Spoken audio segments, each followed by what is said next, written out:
There's a very specific point in JLU where the show is no longer just about hanging out with superpowered characters in a humorous mundane world that's adapted to them. Instead, there was a gap. Another angle that viewed the Justice League through fear and conspiracy. This change began with a single episode. Something changing your mind.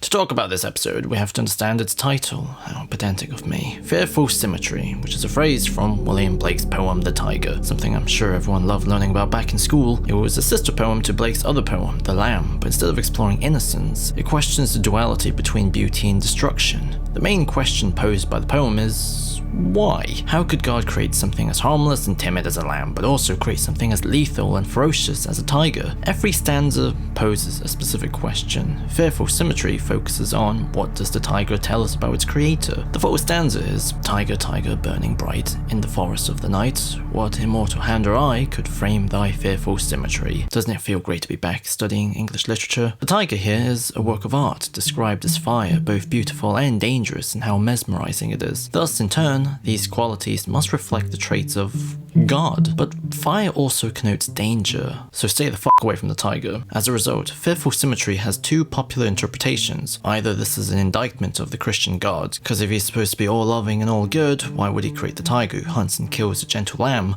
If not, God must be like the tiger itself. On the other hand, there's also a symmetry between the lamb and the tiger, where both are created by the same God. Thus, he must also possess the gentleness too. Perhaps you need ferociousness to appreciate the gentleness. Some scholars see this as commentary on the Old Testament versus the New Testament, but the point is, this is unanswerable. We must instead meditate on the nature of the contradictory forces. Fearful Symmetry represents different considerations. Fearful Symmetry, the JLU episode, is largely an organizational episode that introduces more mature, darker, and complex plotting into the DCAU. By basically being continuity porn, it largely builds on the events from Legacy, where Darkseid momentarily ruins Superman's trust with the American people by brainwashing him into leading an invasion. But if I help either of you, it'd be considered an act of treason. Hamilton! Then afterwards, in his frustration, he manhandled Hamilton to get help for the injured Kara. Therefore, when Kara gets nightmares now of assassinating someone and fighting a small army, including this robot with a saw, they end up looking into Legacy's fallout. Ollie is skeptical, but question who just butts in from eavesdropping, which is kind of hysterical. Please. I go through everyone's trash. Believes these nightmares must be repressed memories. But Hamilton explains the robot in a dream is actually based on the real-life surgical robot that saved her life. So this nightmare must be a byproduct of her feeling powerless for the first time. But notice the way he frames it. As for the rest of your dream, we humans are used to being vulnerable. But to you, surgery must have seemed terribly invasive. Powerless to defend yourself.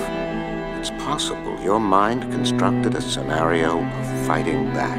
As if Supergirl can't help herself with the needs to indulge, like a Greek god entirely motivated by her id. Question finds this answer too easy and is vindicated when they get attacked by an army, including some Zeta robots from Batman Beyond. And it's here the levels of Fearful Symmetry begins.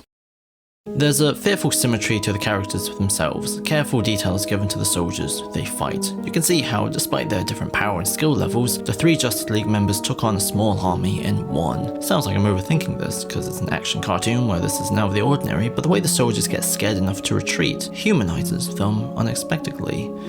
The heroes are bright in their light, but ferocious in their fiery wrath. This is further deepened when they trace the robot's General Hardcastle, and it's from him the episode also begins to flip.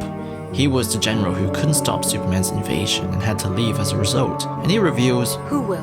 What do you know? The military and big business have been in cahoots for decades. Top secret stuff.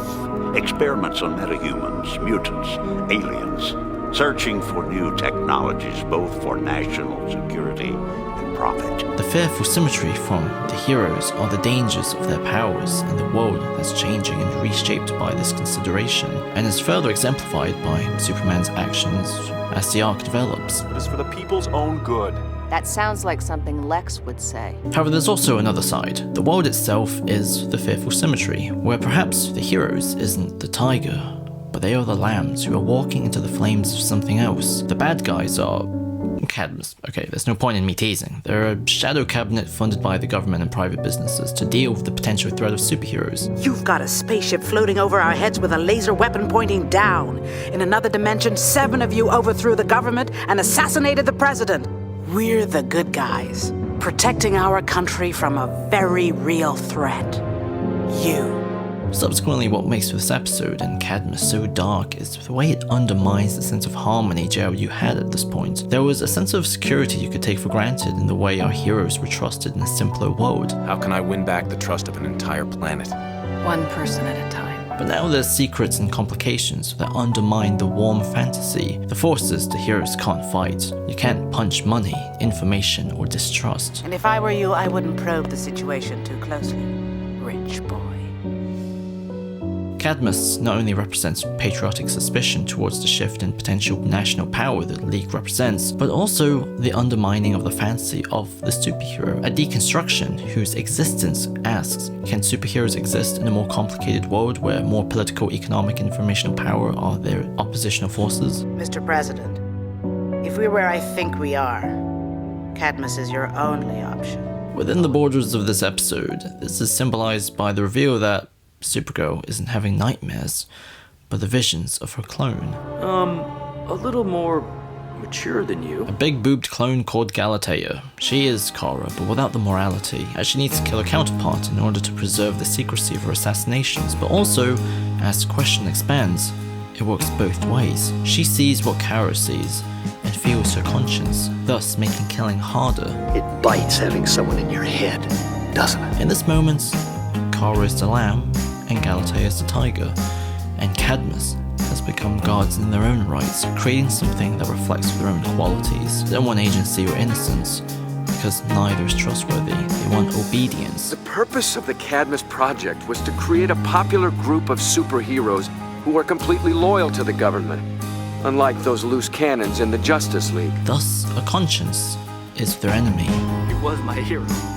And a hero is all I ever wanted to be. They only want the heroes to be assets for the government. They want a superhuman alien on their side. Human fear and wrath is afire too. As the facility blows up and the heroes are at a dead end again, Hamilton relieves Kara that the DNA used for the clone can't have been from Star Labs. But then afterwards, he strokes the clone's face, like a child revealing her name. Galatea.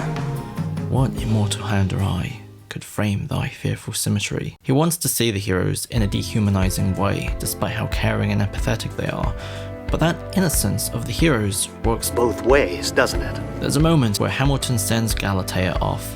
She's just an asset to him, an asset to the government. I've artificially aged your body to its physical prime, but your underlying DNA matrix is still a clone of Supergirl's. Yes, of course. Just don't hurt me. We humans are used to being vulnerable. Sorry. Please do what you can. I'm better than she ever was. Well, she was seeing what you were doing. You were feeling her conscience. That's why you couldn't sleep at night. Be careful with that. It gives you remote control over the Ultimate. The new generation of Ultimen are blank slates.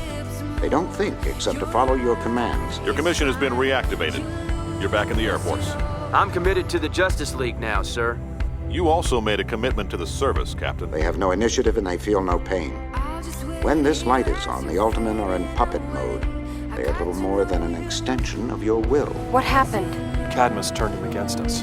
No way. But then Galatea gives him a hug and calls him, Goodbye, Daddy. and we hold on to her much longer than we think. This expression summarizes the entire conflict between Cadmus and the Justice League, where the heroes are both the tiger and the lamb.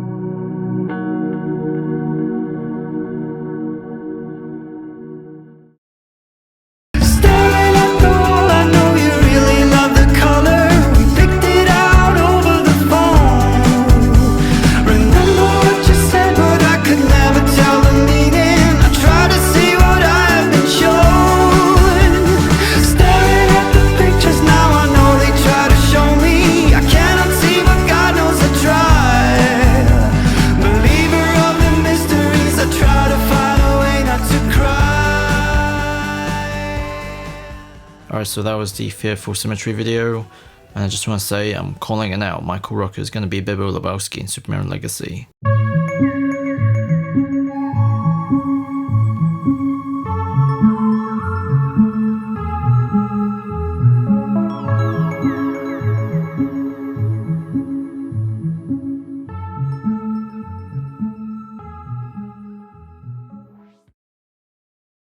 Where were those pretty words when she needed to hear them?